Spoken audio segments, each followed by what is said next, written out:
magnify the Lord for this morning, for His goodness. Amen. We worship you, Lord. Hallelujah.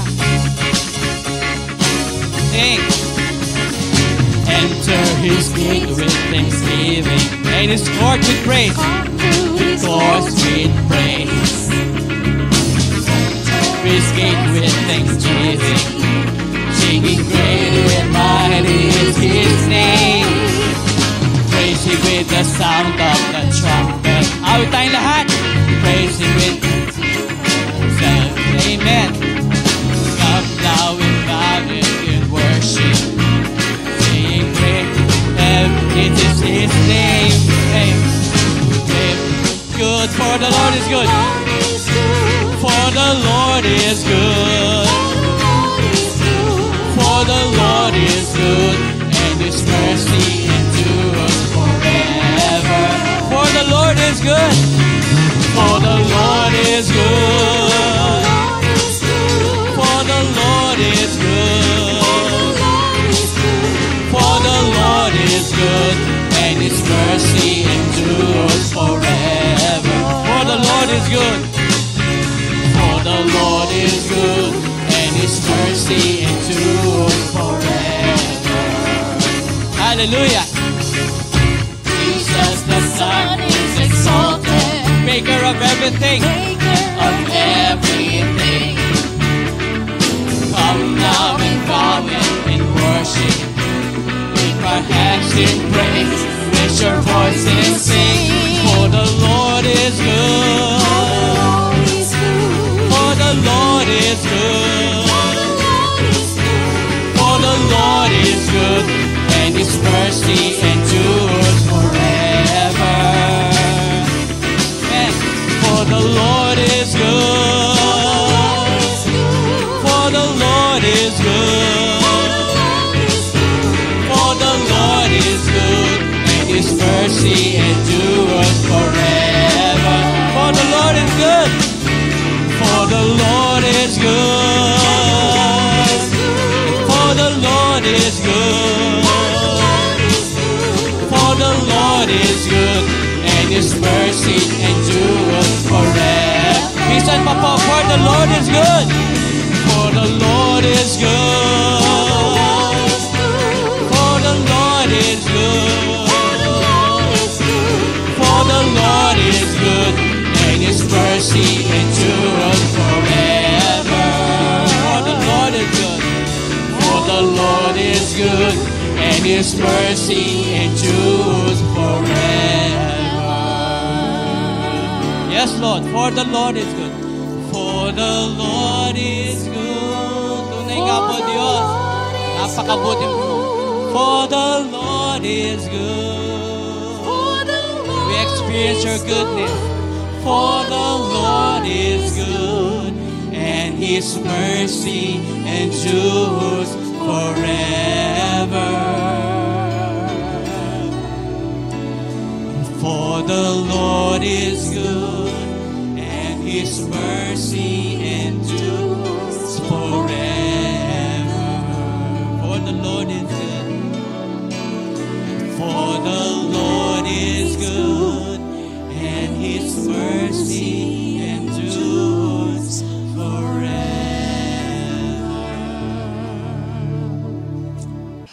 So we are now December 1. We are on the last month of 2024. So patapos na po ang taong 2024. Natatandaan nyo ba ano ang tema natin ngayong 2024? What's our theme? Holiness. Kabanalan. Yan ang tema natin ngayong taong ito. 2024 theme, Holiness. And dahil patapos na yung 2024, we want to finish strong. No, gusto natin, maganda yung ating pagtatapos. So yung pong mga mensaheng maririnig natin ngayong buwan ng December, this will be strong finishing kicks.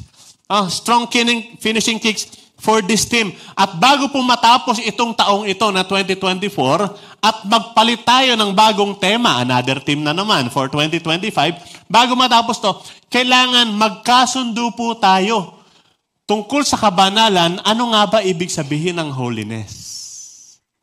Ano nga ba pag sinabing kabanalan, banal, holy, ano nga ba ibig sabihin yan? Kung marirecall po ninyo, nung ating church anniversary, in-explain sa atin nung guest speaker natin, meron siyang tinatawag na rule of first mention. Yung rule of first mention, sabi, yung unang pagkabanggit nung salitang kabanalan sa Biblia, ano yung kahulugan nun? So nangyari po yun sa Exodus 3, kung marirecall nyo, yung burning bush experience ni Moses. Diba? Merong narinig na tinig si Moises, sabi sa kanya, hubarin mo ang iyong panyapak dahil ang lugar na iyong kinaroroonan ay isang dakong banal. Yun. So, dun daw po yung first mention ng word na banal. Yung Hebrew word nun ay Kadesh. No? So, itong lugar na ito ay banal. So, anong ibig sabihin nun? Sa New Testament, yung Greek word na ginamit ay yung hagiasmon, na pinanggalingan ng word na hagios. Ibig sabihin po nun, at yun yung pakahulugan sa unang-unang pagkabanggit ng banal, ibig sabihin, set apart for God. Nakatalaga sa Diyos. Nung sabihin kay Moises, hubarin mo yung iyong panyapak kasi itong lugar na ito ay banal, ibig sabihin, itong lugar na ito ay nakatalaga sa Diyos. So yun yung ibig sabihin ng banal. Nakatalaga, set apart for God. Sanctified, consecrated, talagang para sa Diyos. Dahil dyan, kung yun yung kahulugan ng banal, set apart for God, merong mga holy places. Merong mga banal na lugar. Merong mga banal na lugar na nakatalaga sa Diyos. Merong mga holy days. Hindi holiday, holy days. Banal na araw, ibig sabihin yung araw na yon ay nakatalaga para sa Diyos. Merong mga holy people, mga tao na nakaset apart o itinalaga para sa Diyos. Sino yung holy people? Sino yon? Tanong mo yung katabi mo, sino yung holy? Sino yung nakatalaga para sa Diyos? Mga kapatid, if you have surrendered your life on the Lord Jesus Christ, kung isinuko mo na yung buhay mo sa Panginoong Jesus, na ipinako dun sa krus, bilang handog sa ikapagpapatawad ng iyong mga kasalanan, kung inalagay mo na ang iyong pananalig sa Panginoong Jesus at sa Kanya lang, if you have put your faith on Jesus Christ alone as the only Savior and Lord of your life, if you have confessed, ipinahayag mo na ikaw ay makasalanan at kailangan mo yung tagapagligtas at iyon ay si Jesus, kung ikaw ay na-born again na, then you belong to God's holy people. Tanong mo ang katabi mo, kasama ka ba ron? Sagot, yung tinanong. Kasi kung ikaw ay tinubos na ng dugo ng Panginoon, tinubos ka na ng dugo ni Kristo, then you have been set apart, itinalaga ka na, ginawa ka na niyang banal, at itinalaga ka na niya para sa Kanya, nakaset apart ka na para sa Kanya. Kung nakaset apart ka na, itinalaga na para sa Kanya, hindi ka na para sa mundong ito, hindi ka na para sa makasalanang pamumuhay, hindi ka na para sa mga bisyo, hindi ka na para sa mga walang kabuluhang pamumuhay, ikaw ay para na sa Panginoon. At sa Kanya lang. Sa Kanya ka na. Ginawa ka na niyang banal, inangkin ka na niya, pag-aari ka na niya. At ang pinakamahalaga na dapat po natin gawin doon, ay yakapin na natin yun. Yakapin mo na ikaw ay banal. Yakapin mo na ikaw ay nakatalaga na sa Panginoon. Yakapin mo na sa Lord ka na talaga. Kasi niyakap ka na ni Lord. Inangkin ka na niya. Kaya yakapin mo na rin siya. Yakapin mo na ikaw ay banal. Yakapin mo na hindi ka na para sa mundong ito. Yakapin mo na ikaw ay itinalaga na para sa Diyos. You belong to God's holy people. Parang walang ganong reaction.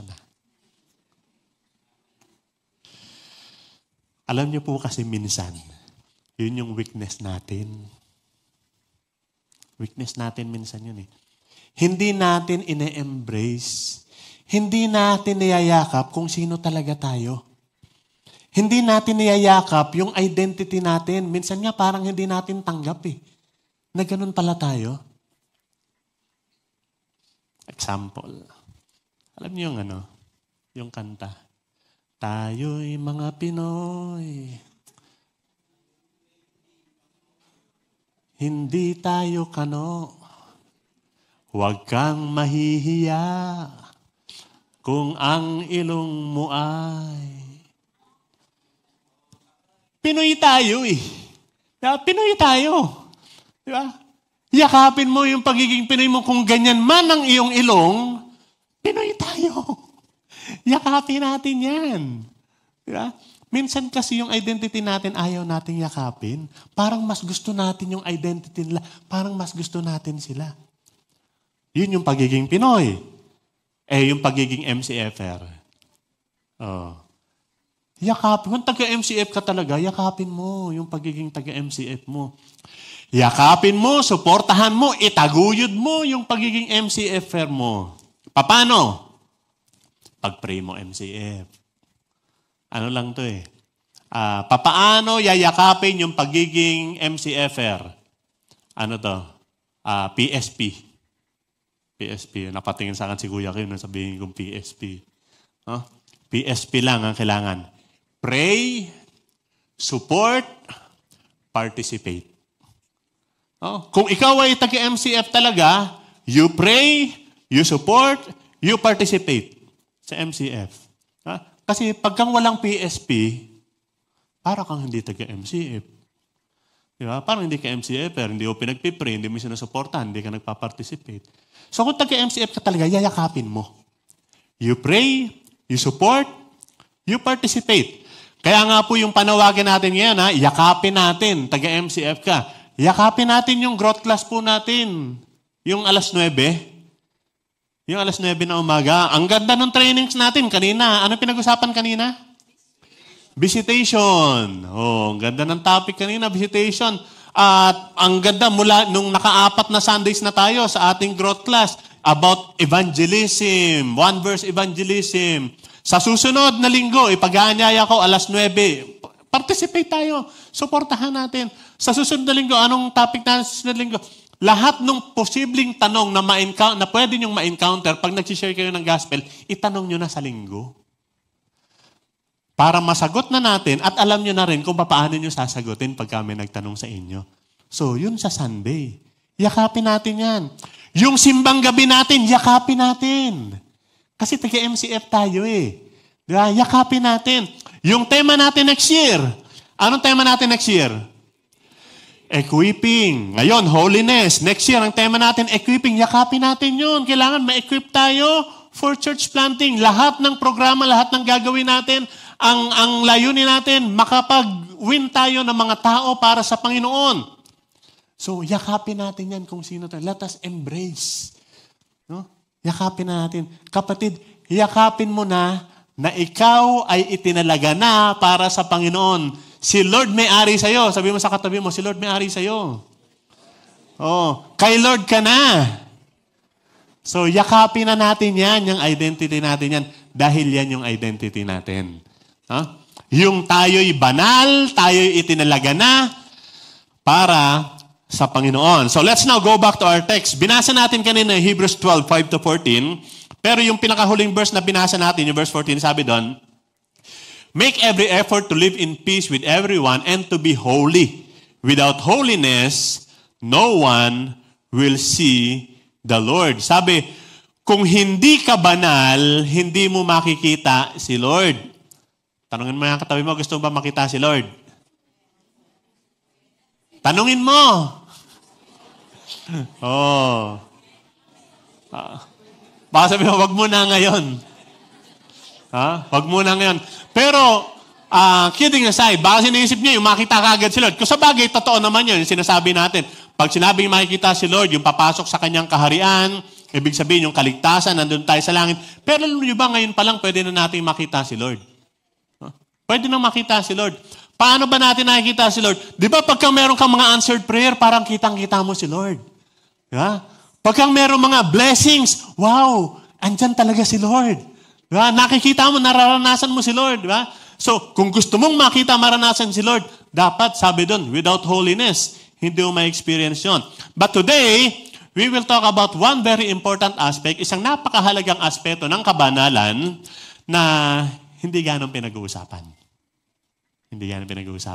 Hindi popular tong topic na ito. In fact, madami nga, parang ayaw, iniiwasan lang ito eh.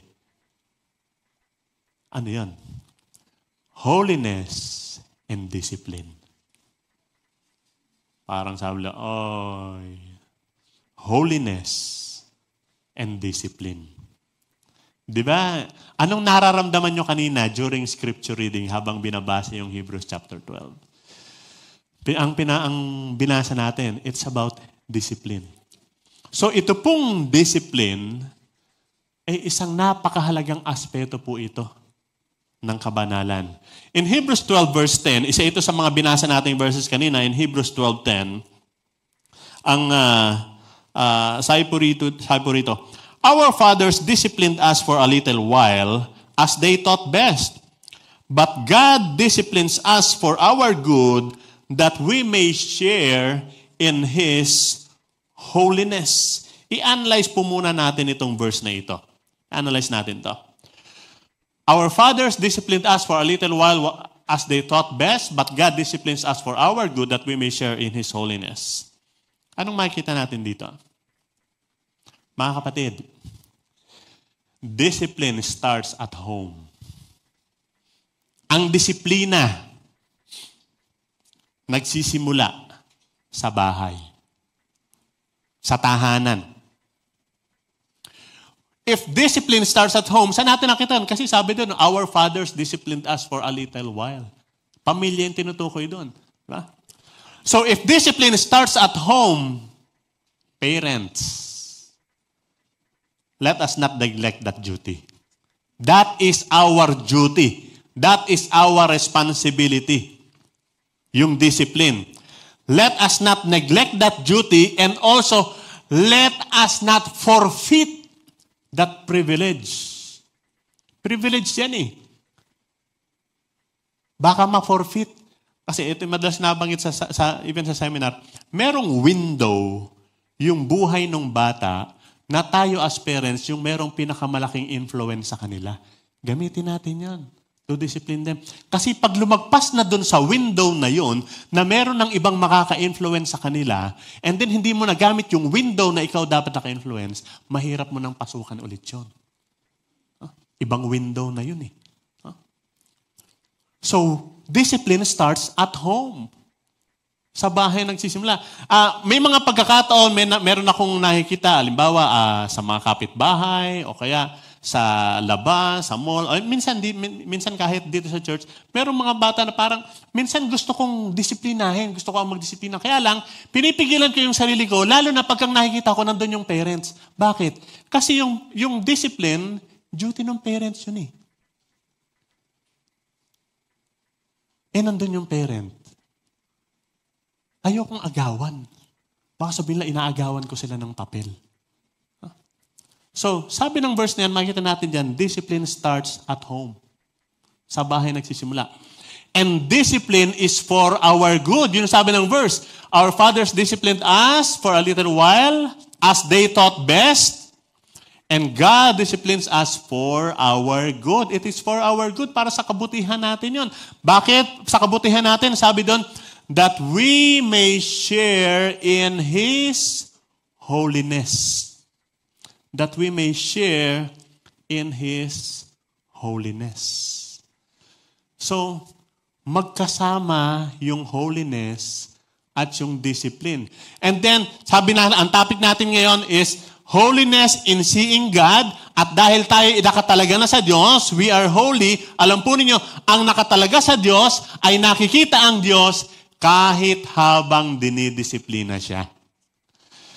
Holiness is seeing God in His discipline. Gusto ko pong maging malinaw sa atin at huwag po ninyong kokontrahin ito dahil merong ibang iniisip nila, ang Diyos hindi concerned sa discipline. Hindi po. Holiness is seeing God in His discipline. In fact, God promotes discipline. Gusto ng Diyos yon.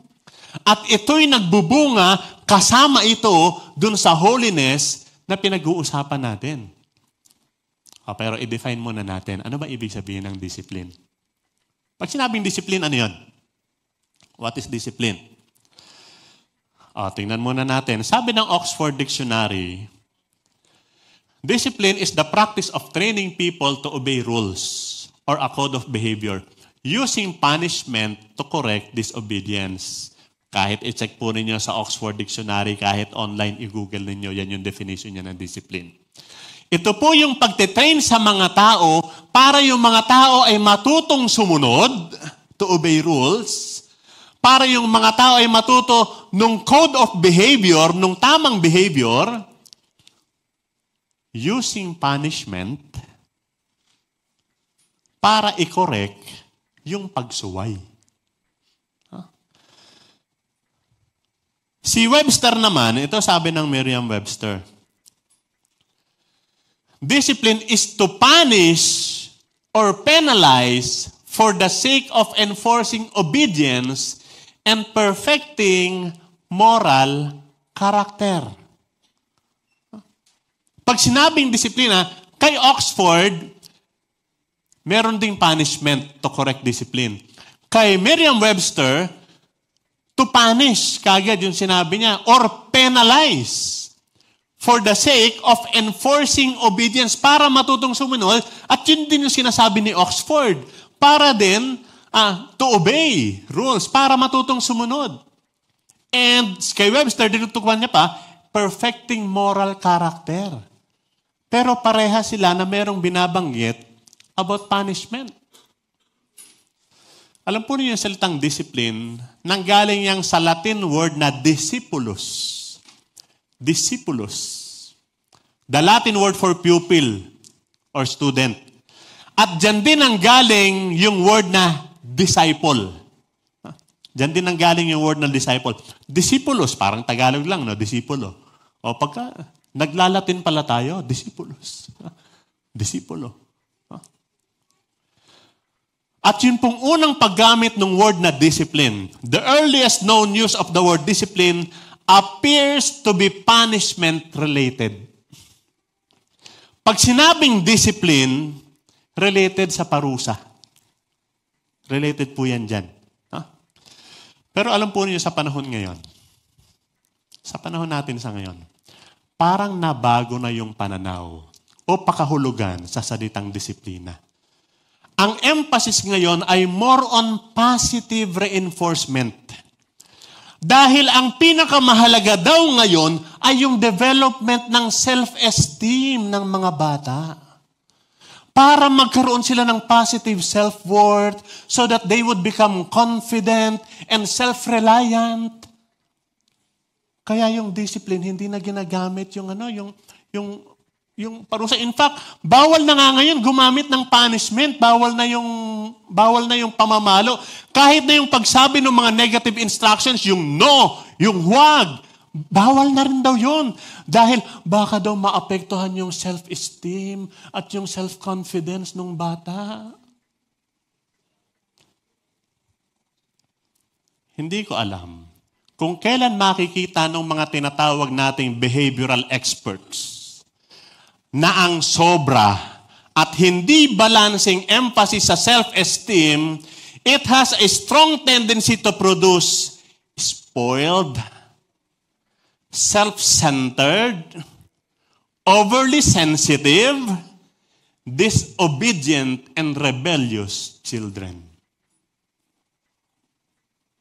Kasi mula nung na-invento yung salitang self-esteem ng psychology,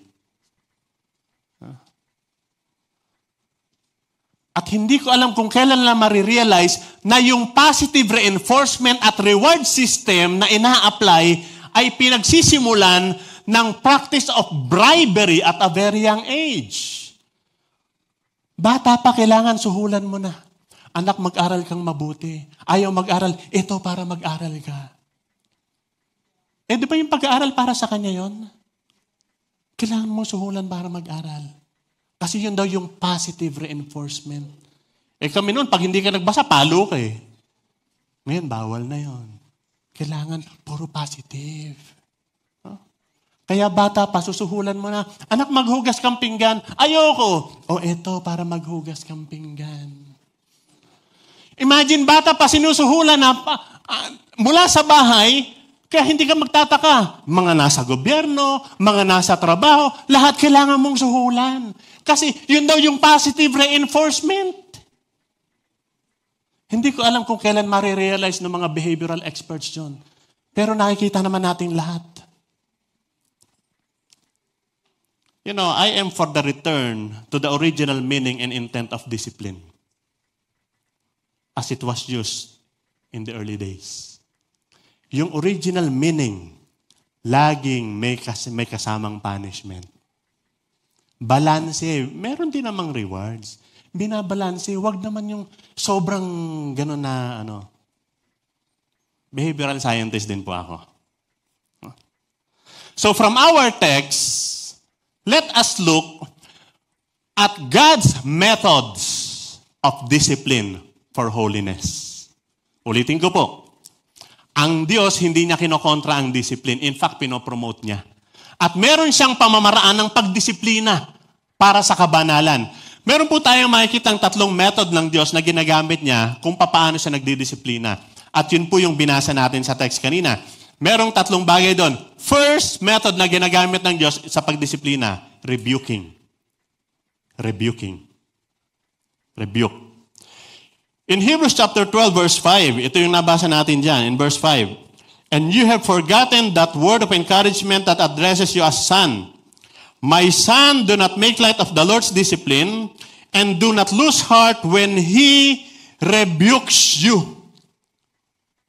Ginagamit ng Diyos yung pagre-rebuke for discipline. And take note, dito sa verse na to, sabi, these are word of encouragement. Yung rebuke, encouragement daw yun. Ngayon, ewan ko, hindi na ata naintindihan ngayon pag sinabing encouragement kasi nga, more on positive reinforcement, positive approach. Pag rebuke, hindi daw nakaka-encourage. Ang Bible mismo nagsabi that this is a word of encouragement, yung rebuke. Tama ba yung intindi ko? Sabi, my son, the word of encouragement that addresses you as sons. Word of encouragement. Ano yung word of encouragement? My son, do not make light of the Lord's discipline and do not lose heart when He rebukes you. Tininan ko po ito. Baka kasi sa Bible lang na ginagamit ko yung word na rebuke. Tama, sa NIV na ginagamit ko, pero pati sa King James, rebuke din yung ginamit. Sa ESV, English Standard Version, reprove yung ginamit. Sa NLT, correct ang ginamit. When He corrects you, when He reproves you, ano ba yung ibig sabihin ng rebuke?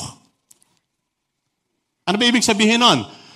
So, ang ibig sabihin ng rebuke, it is a strong expression of disapproval. Telling somebody, mali ka. Mali ka. Telling somebody that they are wrong. Ano yung ginagamit sa pag-rebuke? Pagsasabi na mali ka. Meron kasing certain standard na dapat sundin at pag hindi sumunod dun sa standard na yun, pwede mong i-rebuke, pwede mong pagsabihan, pwede kang magpahayag ng disapproval, pwede mong i-correct, pwede mong sabihin, mali yan. Ano yung standard na yon? The Word of God. Ang salita ng Diyos. Ang 2 Timothy 3:16 sabi, all scriptures God-breathed and is useful for, as ang ginagamit yung salita ng Diyos, for teaching, for rebuking, for correcting, and for training in righteousness. Kaya ang sabi ng verse, verse 5, ang sabi doon, do not lose heart when He rebukes you. Do not lose heart. Anong ibig sabihin nun? Do not lose heart. Pag pinagsabihan ka, huwag kang panghihinaan ng loob, huwag sasama ang loob mo, huwag kang ma-offend, huwag kang magagalit. Pag pinagsabihan ka, yung sabi, do not lose heart when He rebukes you. Huwag kang ma-offend. Ha? Yung iba kasi, pag pinagsabihan mo, ginajudge mo na daw sila. Judgmental ka na pag pinagsabihan mo. Huh? Rebuking is not equivalent to judging. Magkaiba po yun. Huh? And for the record, please, hindi sinabi na bawal mag-judge. Pero hindi yun yung topic natin ngayon. We can rebuke, we can correct, we can reprove using the scripture because rebuking is one of God's methods of discipline. Isa yun sa paraan ng Diyos ng pagdisiplina. Yung pagsabihan ka, pag kang mali ka, pag hindi na tama yung ginagawa mo, hindi tama yung paniwala mo, that is rebuking. Just telling you that you are wrong. You are wrong. Kasi pag kang hindi ka sinabihan, diba? Mahirap na yung bandang huli, magkakasisihan tayo. Merong isang napahamak. Pagkatapos dahil napahamak, may sasabihin siya, alam mo na pala kasing mali, ba't di mo ako sinabihan? Sasagutin, sinasabihan kita, ang sabi mo sa akin, huwag kitang i-judge. So rebuking is not judging. Rebuking is one of God's methods of discipline. Isa pa lang yon. Pangalawang method ng Diyos for discipline. And ulitin ko, pinag-uusapan natin ngayon, holiness and discipline. Kaya pinag-uusapan tong discipline, it is for holiness. Ano yung pangalawang method ng Diyos for discipline? In Hebrews chapter 12, verse 6, binasa na rin natin doon kanina. Sabi ng verse 6, because the Lord disciplines those He loves, and He punishes everyone He accepts as a son. Ano yung pangalawang method ng Diyos? Punishment. Punishment. Because the Lord disciplines those He loves, and He punishes everyone He accepts as a son. Tingnan ko, baka yung Bible ko lang yung punishment yung ginamit na salita. Pero nakita ko sa NIV na ginagamit ko, NIV 84 ito, pati yung NASB at NLT, ginamit lang yung punishes. Yung NIV na 2011, saka yung King James, ang ginamit lang, chasten. Yung ESV, chastises. Pare-parehas lang ng ibig sabihin yun, pinarurusahan. No? Sabi doon, pinarurusahan ng Diyos yung tinatanggap niya na anak. Sabi, i-analyze natin yung verse, ha? The Lord disciplines those He loves. Pag mahal niya, dinidisiplina niya. Pag hindi niya dinisiplina, mahal ka niya. Dinidisiplina tayo ng Diyos. Dahil mahal niya tayo. The Lord disciplines those He loves. And He punishes everyone He accepts as a son. Kung ikaw ay talagang anak ng Diyos, be ready to accept punishment from your Father. Huh? So the Lord disciplines those He loves. Parang sinasabi niya dito, mahal mo, disiplinahin mo. Mahal mo, i-rebuke mo, i-correct mo. Meron akong nabasa sa social media. Sabi yun, kung bata pa lang, ipinagtatanggol mo na yung kamalian, pagtanda niyan, maghanda ka ng pambayad sa abogado para ipagtanggol siya sa magiging kaso niya. Kasi, mali na, pinagtatanggol mo pa Ayaw mong i-correct. Kinakampihan mo pa. So, mahal mo, disiplinahin mo. And He punishes everyone He accepts as a son. Take note. Nagpaparusa ang Diyos. Hindi ko alam kung ngingiti ako habang sinasabi ko yun Nagpaparusa ang Diyos. Pero pag nararanasan natin yung parusa ng Diyos, ewan ko kung makakangiti tayo. Nasa Bible yun. Dami nating nakitang pinarusahan ng Diyos. Of course, ang Israel paulit-ulit, yung bansang Israel paulit-ulit yung pinaparusahan yun. Pero ang kagandahan sa bansang Israel, pagkatapos niyang parusahan yung Israel, nagbabalik loob sa Diyos. Yun naman yung purpose ng punishment for discipline. Hindi yung punishment na para lang ibuhos siyang galit. No. When God punishes, at under the context on the umbrella of discipline, He punishes para manumbalik. Kaya yung Israel, ang cycle niya, ganun palagi. Pag kang lumalayo, nagkakasala, parurusahan niya. Pag pinarusahan niya, babalik ulit sa Lord. Kasi yun ang purpose ng Diyos for punishment. Hindi lang bansang Israel, may mga tao tayong makita sa Bible na pinarusahan ng Diyos. Alam niyo si Miriam? Kilala si Miriam? Sino si Miriam? Kapatid ni Moises, saka si Aaron. Oh. Nagalit ang Diyos sa kanya. Sinisiraan niya kasi si Moises. Nagalit ang Diyos sa kanya. Pinarusahan siya. Anong parusa kay Miriam? Ikaw sinisiraan mo si Moises, yung lingkod ko. Sige, bigyan kitang ketong. Nagkaketong siya. Pagkatapos nakiusap sila, Moises, pag-pray mo naman. Pinag-pray ni Moises, gumaling. Pero pinarusahan siya. Kasi ginawa niya. Si David, yung mahal na mahal ng Diyos. Di ba? Mahal na mahal ng Diyos si David. Pero hindi siya exempted. Pinarusahan siya. Baka iniisip nyo, ilang beses pinarusahan si David?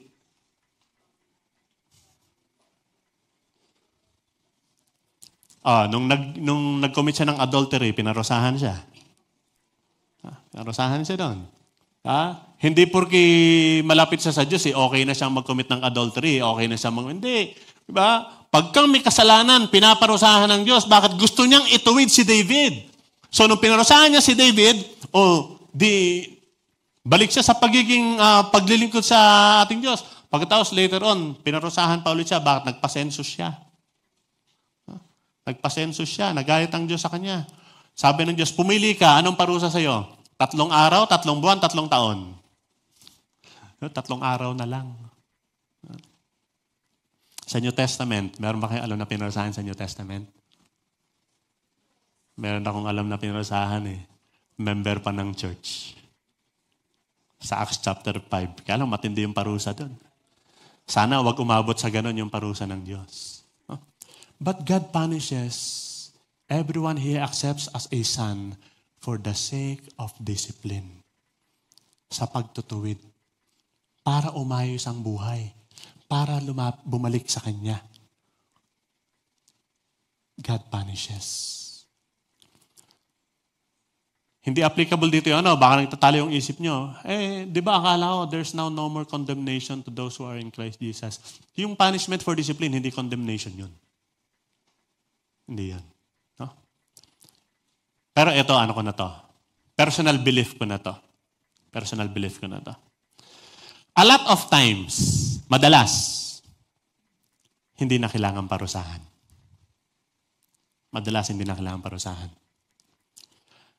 Just the natural consequence of the disobedience is enough to discipline us. Di ba yung disobedience, yung pagsuway, yung hindi ka sumunod sa Diyos, may natural consequence na yan May natural consequence na yan. Di ba? Meron kang ginawa, may resulta yan. Di ba? May ginawa kang kasalanan, di may kaso ka. Meron kang niloko, may galit sa'yo. Meron kang, di ba? May natural consequence. A lot of times, iniisip natin, pinarurusahan na ata ako ng Diyos dahil sa, teka, i-analyze natin. Baka naman hindi parusa ng Diyos yan. Consequence talaga yan ng ginawa mo. Kaya, sabi ko, madalas siguro hindi na kailangan yung punishment. Madalas, yung natural consequence pa lang nung ginawa mo, it is already enough to discipline you, to discipline us. Although may mga pagkakataon na ginagamit ng Diyos talaga yung pagpaparusa, there are times that God punishes, He is still a merciful God. Maawaan pa rin siya. Yun yung sabi ni Habakkuk sa prayer niya. Sabi niya, I have heard all about you, Lord. I am filled with awe by your amazing works. In this time of our deep need, Help us again as you did in years gone by.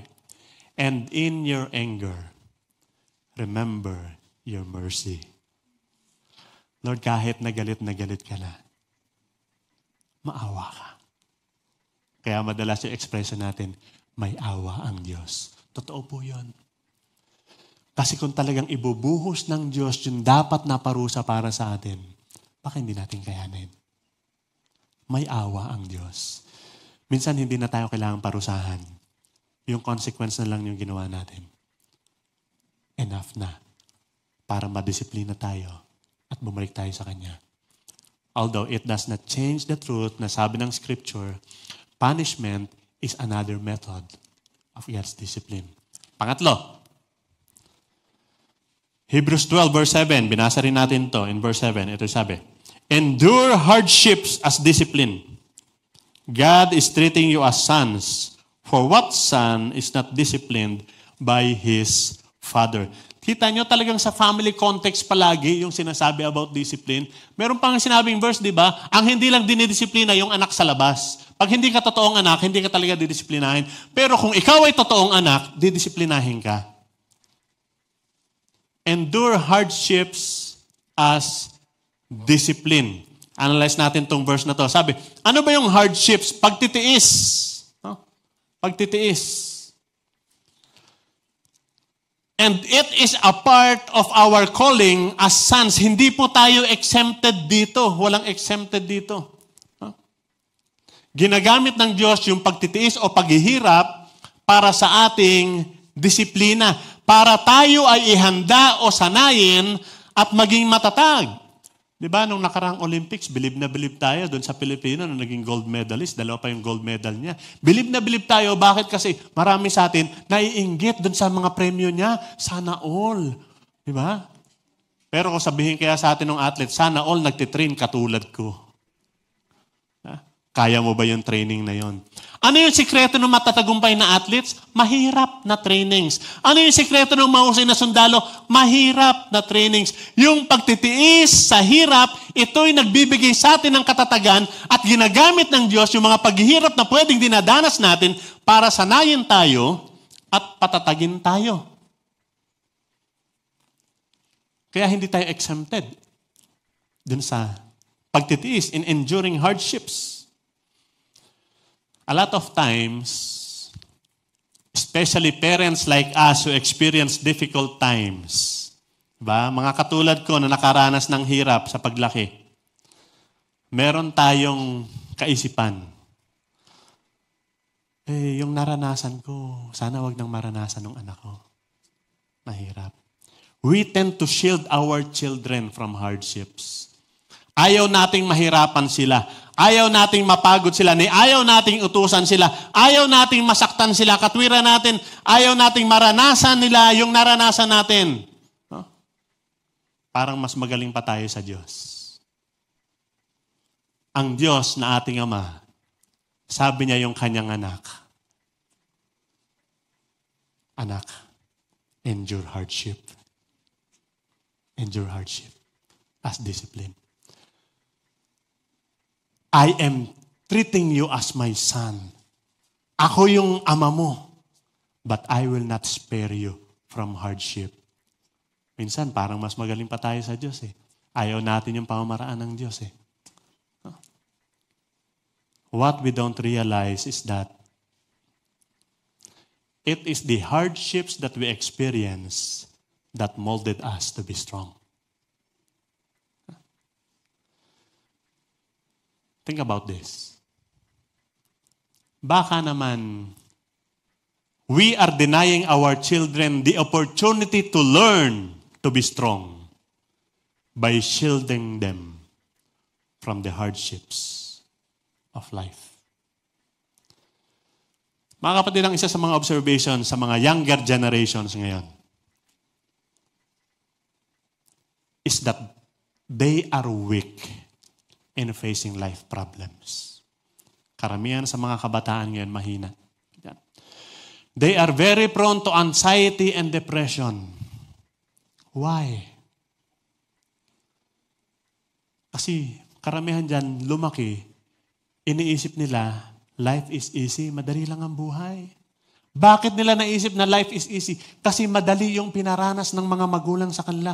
Because they were shielded from experiencing difficulties that when they face it, yung reality ng buhay na mahirap, they were overwhelmed.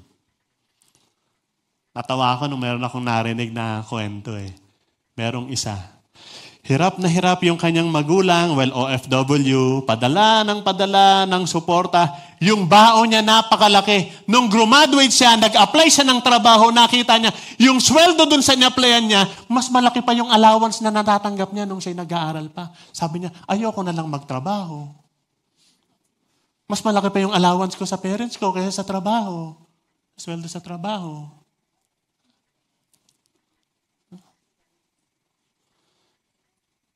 Pero yung mga lumaki sa hirap, nasanay sa pagharap sa iba't ibang hamon ng buhay, sila yung matatag.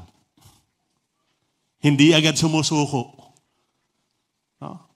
Yung pinanood nga namin pelikula nung nakaraan eh.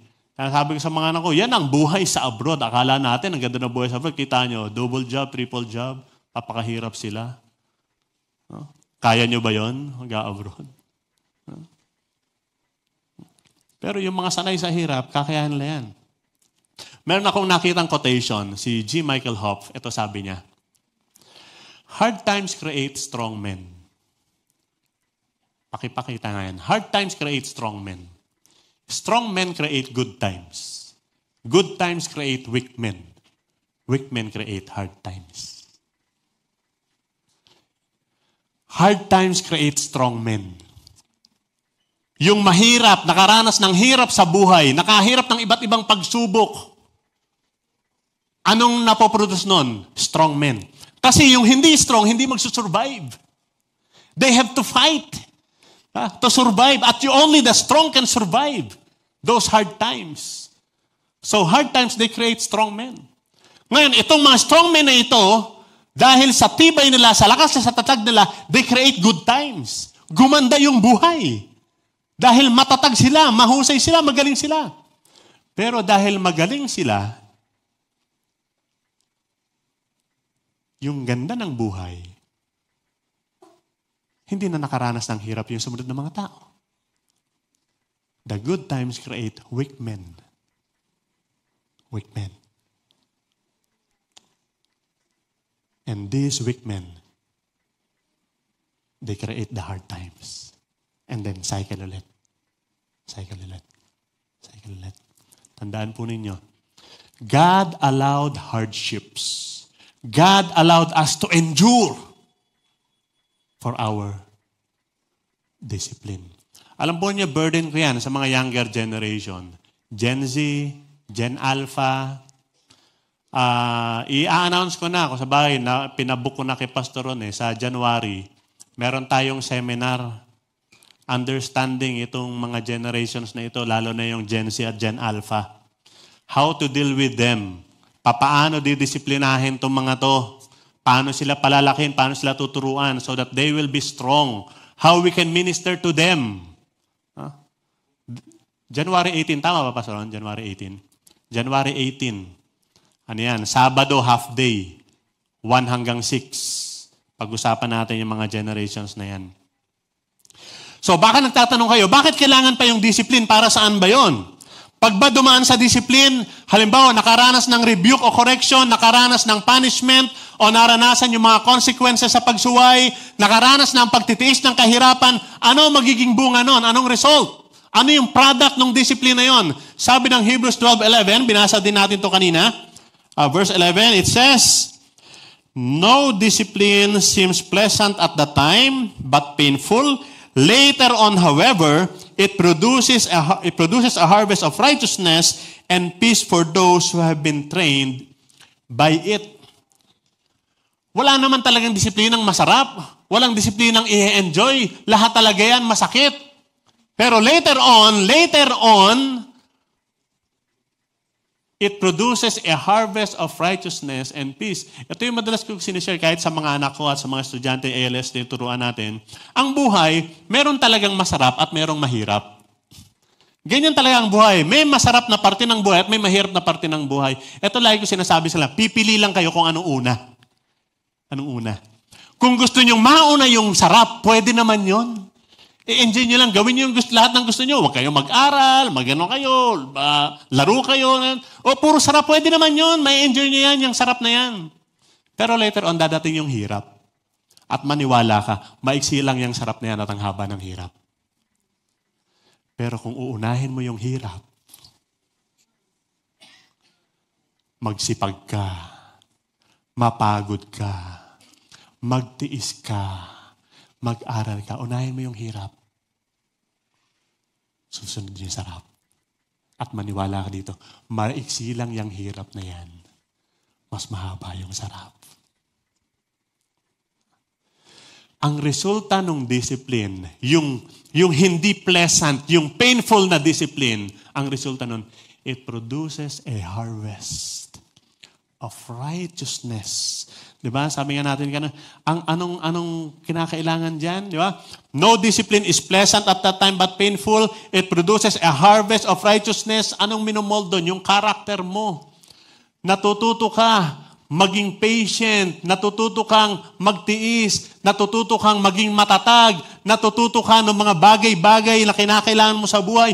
And meron niyang harvest of character and peace for those who have been trained by it, because ang end goal palagi, yung magiging resulta niyan palagi, the end result of God's discipline, hindi yung para pahirapan tayo, kundi para turuan tayong sumunod at para maging maayos yung ating pagkatao, to mold our character and make us like Him. Maging katulad niya. Just to be like Him. Like Him. Ano nga ulit yung topic natin? Holiness is seeing God even in His discipline. Kahit sa disiplina. May mga natatanggap ka bang corrections o rebuke? Iniisip mo ba na pinarurusahan ka ng Diyos dahil sa hindi mo pagsunod? O baka naman consequences lang yan ng disobedience mo? May pagtitiis ka bang nararanasan? Nahihirapan ka na ba? Kapatid, ano man yung kalagayan mo ngayon, ito lang dapat mong gawin. Hebrews 12 verse 2. Let us fix our eyes on Jesus.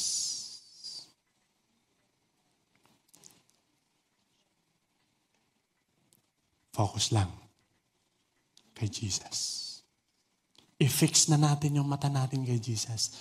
Pag sinabing fix, ipako na. Doon na lang ilagay. Let us fix our eyes on Jesus, the author and perfecter of our faith.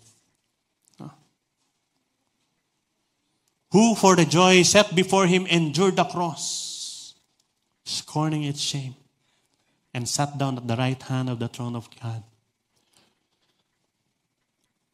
Nagtiis din siya eh. Di ba? Nagtiis din siya eh. Nagdusa rin siya eh. Nasaktan din siya eh. In fact, namatay pa nga siya. Diba? Sabi nga, for the joy set before Him, He endured the cross, scorning its shame. Nagtiis din siya. Para sa'yo. Para sa akin. So, meron tayong model. Meron tayong matitingnan. Nagtiis din si Jesus para sa akin. Yung pagtitiis ko na to, pwede ko bang ikumpara to sa pagtitiis ni Jesus? No. So let's just focus on the Lord Jesus Christ, the author and perfecter of our faith. Sabi nga nila kapit lang kapatid. Kapit lang sa Panginoon. Focus lang sa Kanya. Fix our eyes on the Lord Jesus Christ. Huwag mong tingnan yung sitwasyon. Huwag mong tingnan yung ibang tao. Huwag mong tingnan yung ilang mga bagay na naririyan, yung iyong dinaranas. Kay Jesus lang tumingin. Kay Jesus lang. Siya lang ang kailangan mo. Siya lang yung aakay sa atin, sasama sa atin. Kung dumadaan man tayo sa pagdidisiplina ng Diyos, it is for our own sake, it is for our holiness, and the Lord Jesus Christ is with us sa dinadaanan natin na to. Panginoon, salamat po sa pagtuturo ninyo sa amin. Humiling kami ng biyaya po ninyo. Ipaunawa po nito sa amin at magawa namin dapat namin gawin. Pagsunod namin sa inyo, sa pagtawag nyo sa amin bilang inyong mga binanal. Pagpalain nyo ang inyong mga anak. Sa pangalan ni Jesus. Amen.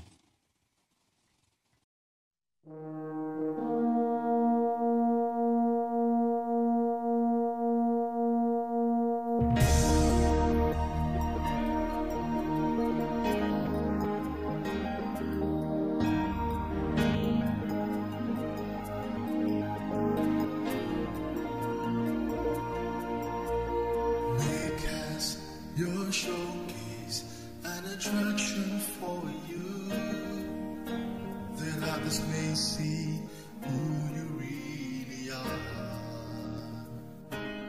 and what you can do, and once they know you,